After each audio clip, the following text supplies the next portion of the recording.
Recording.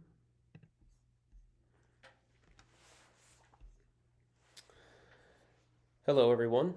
This week I have the privilege to introduce the work and thought of Howard Thurman into our dialogue on the dynamics between church and empire.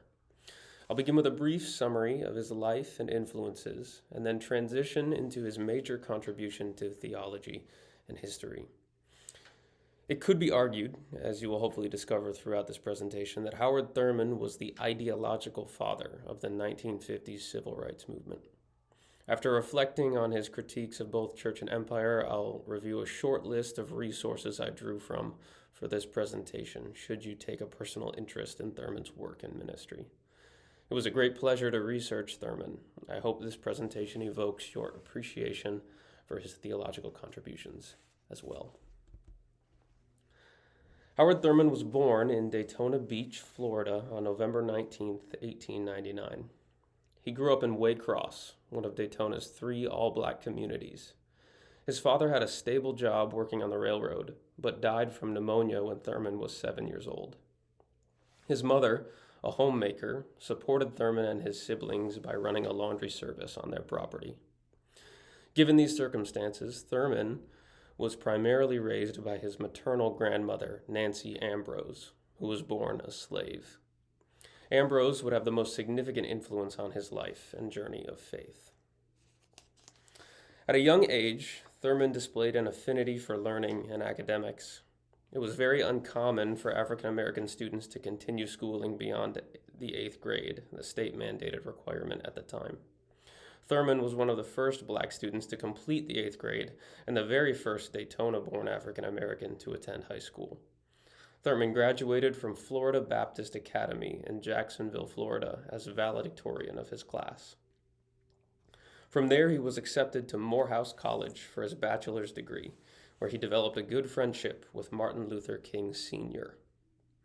In 1923, after once more graduating valedictorian, Thurman moved to Rochester, New York, to begin his seminary education at Rochester Theological Seminary. He graduated in 1926 as valedictorian for a 3rd time, becoming an ordained minister in the Baptist Church while he was still enrolled there. While Thurman did serve in a handful of pastoral offices throughout his life, the majority of his work was from within the university context.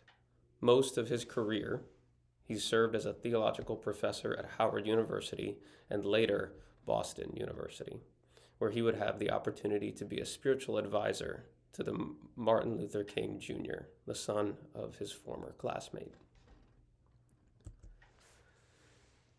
Thurman had a handful of significant influences throughout his life, all of whom speak to some aspect of his personality and theology. As noted earlier, Howard Thurman cannot be understood without the influence of Nancy Ambrose, his maternal grandmother.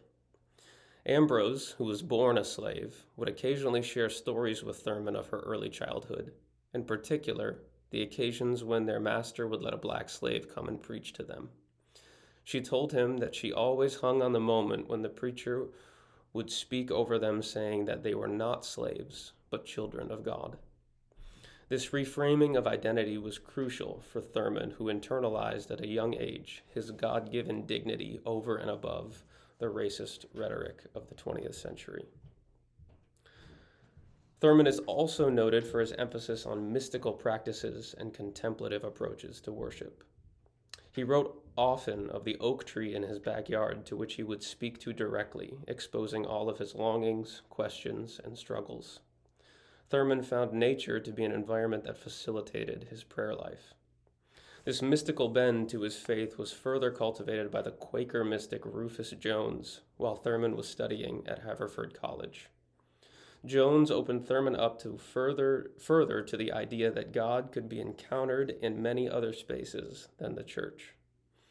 This contemplative and mystical side of Thurman would be expressed in his pastoral work, as he would frequently incorporate things like drama, dance, and meditation into his worship services, as well as maintaining those practices in his personal spiritual life.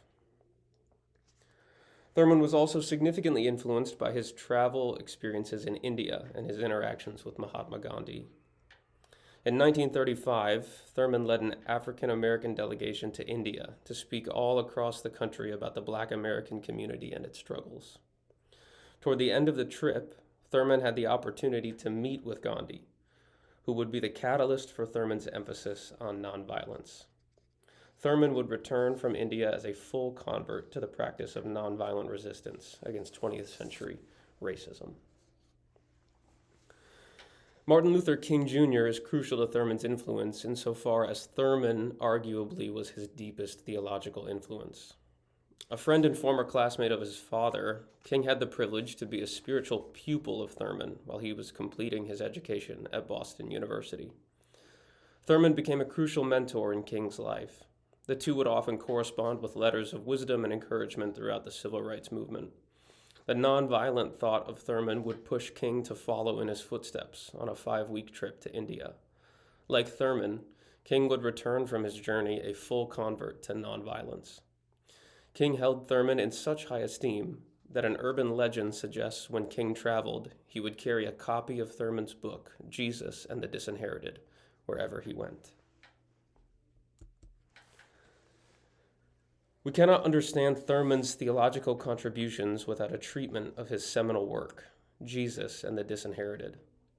Published in 1949, Thurman would offer a uniquely African treatment of the person of Jesus in light of his experiences with racism and segregation in 20th century America.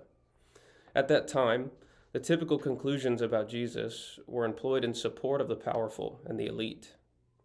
Thurman looks at the realities of Jesus' life experience and argues that the gospel of Jesus is just the opposite. Jesus takes the side of the poor and oppressed. He draws these conclusions in light of Jesus' low economic position, his cultural heritage as a Jewish minority, and his lack of citizenship under the controlling Roman Empire. For Thurman, Jesus' experience is indicative of God's solidarity with African Americans subjected to racial inequality. His interpretation provides Black people with a gospel that champions their experience, and through it imparts a God-given dignity that their country refused to give them. This is the foundation of Thurman's calls to nonviolent resistance.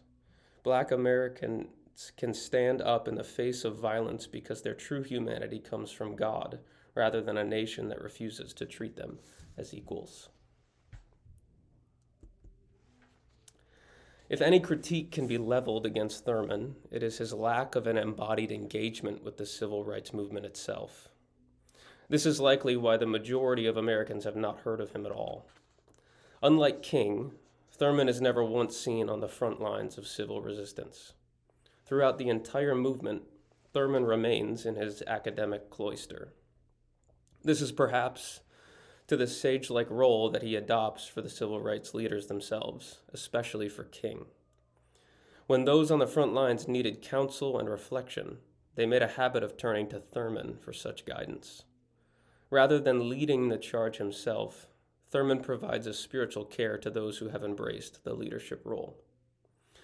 After King is stabbed at a Harlem book signing, it is Thurman who comes to visit him in the hospital. King later writes to Thurman that he has been thoughtfully considering his question to him, "Where do I go from here?" Notably, this question serves as the title of King's last published book, "Where do we go from here?" Thurman opts to emulate this responsibility as pastor to the prophets, so to speak, throughout the entire civil rights movement. As you may have noted, Thurman's thesis in Jesus and the Disinherited serves as the foundation of modern liberation theology. In a sense, Thurman was ahead of his time. Given this, and the role that he served in influencing leaders such as Martin Luther King Jr., I think there's room to suggest that Thurman was the ideological father of the civil rights movement in the 50s and 60s.